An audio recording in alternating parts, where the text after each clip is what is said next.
I am shocked for Revanth Reddy's 100 crore Bharat Summit inviting 200 countries, presidents and prime ministers. Not one came, not one billionaire out of 3,000 billionaires. This is Congress Summit or Global Bharat Summit. He took all the proposal from me. పులిని చూసి నక్కల వాత పెట్టుకున్నట్టు ఉంది ఈ Revanth Reddy summit. Bharat summit, global peace summit. నేను global peace summit పెడతానంటే ఒప్పుకొని బిలియనీర్స్ని, ప్రెసిడెంట్ని, prime మినిస్టర్ని తీసుకొద్దామని ఈ మధ్యన సల్మాన్ ఖుర్షీద్ కూడా నన్ను ఢిల్లీలో హోటల్లో కలిశారు. ఏమైంది? ఒక్క ప్రెసిడెంట్ వచ్చాడా? ఒక్క ప్రైమ్ మినిస్టర్ వచ్చాడా? ఒక్క గ్లోబల్ సెలబ్రిటీ వచ్చాడా?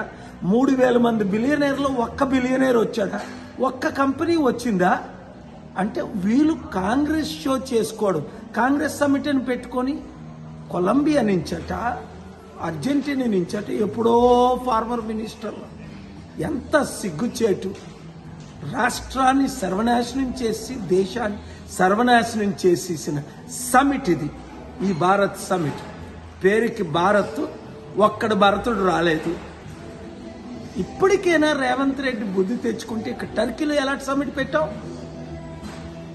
ప్రపంచ దేశాల్లో ఎలాంటి సమిట్లు పెడుతున్నావు? అర్థం చేసుకోండి.